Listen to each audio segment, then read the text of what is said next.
BPL এর গতকালকের ম্যাচে যা আপনাদেরকে বলেছিলাম যে রান হবে এবং রানের পিচে ম্যাচ হবে, বড় দলগুলো যখন ব্যাট করবে ভালো রান আপনারা দেখতে পারবেন এবং সেই কথা এবং কাজের সাথে কিন্তু আপনারা মিল পেয়েছেন।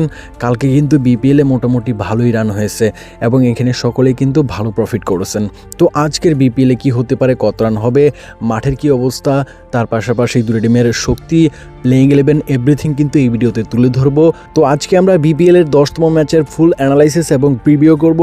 এখানে রংপুরের সাথে কিন্তু সিলেটের ম্যাচ হবে। বিপিএল এর 10তম ম্যাচ পুরো অ্যানালাইসিস কিন্তু পেতে অবশ্যই ভিডিওটা সম্পূর্ণ দেখবেন। আর সামনে এভাবে অ্যানালাইসিস পাওয়ার জন্য এবারের বিপিএল এর আমাদের চ্যানেলটিকে সাবস্ক্রাইব করে ভিডিওতে লাইক করে আমাদের পাশেই থাকতে পারেন।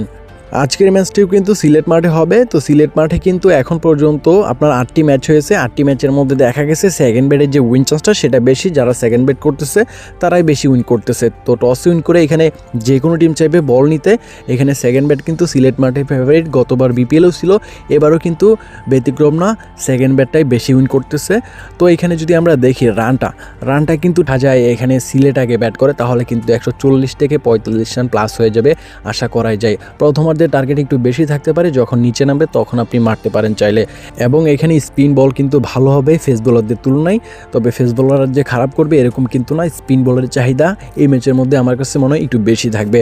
তার পাশাপাশি ওভারঅল দিক থেকে দেখতে গেলে আমরা দেখতে পারবো সেকেন্ড ব্যাটের উইন চান্স বেশি, টসে উইন করে এখানে বল নিতে পারলে ভালো হবে।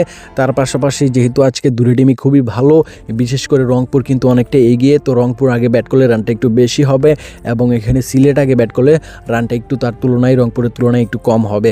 তবে এখানে সিলেটেও কিন্তু ভালো মানের প্লেয়ার আছে, যেরকম রিসেন্টলি ম্যাচে দেখলাম ওমর জাইকে ইনক্লুড করলো। ওমর জাই কিন্তু ভালো মানের একটা প্লেয়ার, খুবই ভালো খেলেছে প্রথম ম্যাচেই।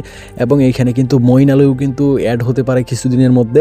তো টিমটা কিন্তু অনেকটাই স্ট্রং হয়ে যাবে মঈন আলী আসলে সিলেটের। তো এইভাবে যদি আমরা দেখি সিলেট টিমটাও কিন্তু খুবই ভালো। তবে রংপুর কিন্তু এই ম্যাচে এগিয়ে, রংপুর আগে ব্যাটিং করলে রানটা একটু বেশি হবে, এটা আশা করাই যায়।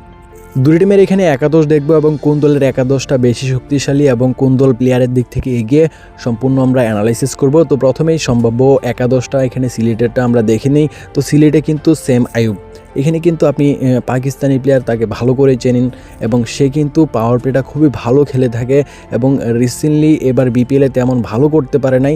রিসেন্টলি ম্যাচটা একটু ঘুরে দাঁড়ানোর চেষ্টা ছিল, তবে ওই ম্যাচটাতেও আলটিমেট তেমন একটা ভালো করতে পারে নাই। তবে এখানে সে যখন জ্বলে উঠবে একাই কিন্তু ম্যাচের যে রানটা স্কোরটা সেটা কিন্তু অনেক উপরে নিয়ে যাবে, ভালো একটা রান কিন্তু করার সে ক্ষমতা রাখে। অন্যদিকে রনি তালুকদারের কিন্তু তেমন ভালো একটা ছন্দ নেই, ফর্ম নেই, তো অবশ্যই সে কিন্তু এতটা ভালো করবে আপনি কিন্তু তার থেকে আশা করতে পারেন না। তবে এখানে পাওয়ার প্লেটা কিন্তু সে ভালো মারতে পারে, পাওয়ার প্লেতে সে যদি উইকেট না হয় তাহলে কিন্তু পাওয়ার প্লেতে ভালো একটা রান হবে। এবং জাকির হাসান কিন্তু মোটামুটি ভালোই খেলে থাকে। পারভেজ হোসেন ইমন বাংলাদেশের নতুন মুখ, খুবই ভালো একটা ছন্দে আছে এবং ভালো করতেছে, টানা ম্যাচগুলোতে সে ভালো খেলে যাচ্ছে। মেহেদী হাসান মিরাজ ভালো মানের প্লেয়ার। আফিফ হুসাইন এখানে ছন্দ নেই এবং সে কিন্তু এখানে এবারে বিপিএলে যদি ভালো করতে পারে জাতীয় দলের চান্স পেলেও পেতে পারে। তবে এখানে জাতীয় দলের বাইরে কিন্তু সে অনেক দিন ধরেই আছে, তার যে ফর্মটা সেটা কিন্তু খুবই খারাপ যাচ্ছে। অন্যদিকে ওমর জাই কিন্তু ভালো মানের একটা প্লেয়ার এবং বোলিং বলেন, ব্যাটিং বলেন, ফিল্ডিং বলেন, সব দিক থেকে কিন্তু সে রাজা, খুবই ভালো একটা প্লেয়ার এবং এইসব প্লেয়ার যে টিমে থাকে সেই টিমের কিন্তু উইন চান্সটাই বেড়ে যায়। এখানে অন্যদিকে ইথান ব্রুকস কিন্তু এখানে সঠিকভাবে আমার কাছে মনে হয় সিলেট টিম ইউজ করতেছে না ইথান ব্রুকসকে। তো এখানে আপনি যদি তাকে সঠিকভাবে ইউজই না করেন তাহলে এখানে অন্য আরেকটা বিদেশিকে ট্রাই করতে পারেন। আর আমার কাছে মনে হয় মঈন আলী আসলে তাকে কিন্তু আর নেওয়া হবে না। তার পাশাপাশি এখানে নাসুম আহমেদ রেগুলার কিন্তু উইকেট পাচ্ছে, ভালো বল করে যাচ্ছে। খালেদ আহমেদ ভালো বল করতেছে। আর এখানে কিন্তু মোহাম্মদ আমির খুবই ভালো একটা ছন্দে আছে এবং রিসেন্টলি ম্যাচের ওভারটা কিন্তু মোহাম্মদ আমিরের খুবই খারাপ ছিল এবং সে ওভারটা বাদ দিলে কিন্তু পুরো ম্যাচে কিন্তু তার বোলিংটা ভালো হয়ে গেছে। রংপুর রাইডার্সের সম্ভাব্য একাদশ এবং শক্তি যদি আমরা দেখতে পারবো এখানে ডেভিড মালানের সাথে এখানে লিটন দাস ওপেনিং করবে এবং ওপেনিংটা কিন্তু খুবই ভালো বলা যায়। দুজনেই ধৈর্যশীল এবং ভরসা করা যায় ভালো রান তারা করতে পারবে। বিশেষ করে ডেভিড মালান দুইটা ম্যাচে ভালো করেছে। তার পাশাপাশি এখানে সে কিন্তু একটা সময় T20 র্যাঙ্কিংয়ে বিশ্বের 1 নম্বর ব্যাটসম্যান ছিল। তো এখানে তার থেকে ভালো কিন্তু আশা কিন্তু আমরা করতেই পারি 1 নম্বর র্যাঙ্কে যাওয়া কিন্তু মুখের কথা না। এখানে সর্বোচ্চ যে ভালো প্লেয়ার থাকে টি-20-তে সেই কিন্তু এখানে যেতে পারে। তো অবশ্যই যেহেতু সে একটা সময় গেছে তার মধ্যে সেই অ্যাবিলিটি ছিল এবং এখন হয়তো বা কমে গেছে কিন্তু একবারে হারিয়ে যায় নাই, ভালো করবে। তো এখানে যদি আমরা দেখি ডেভিড মেলান কিন্তু ঠান্ডা মাথার একটা প্লেয়ার এবং তার থেকে ভালো কিছু আশা করাই যায়, নির্ভরযোগ্য একজন ব্যাটসম্যান এবং তাওহিদ হৃদয়। বাংলাদেশের এমন একটা প্লেয়ার পরবর্তীতে আসলে হয়তো বা অনেক সময় লাগবে।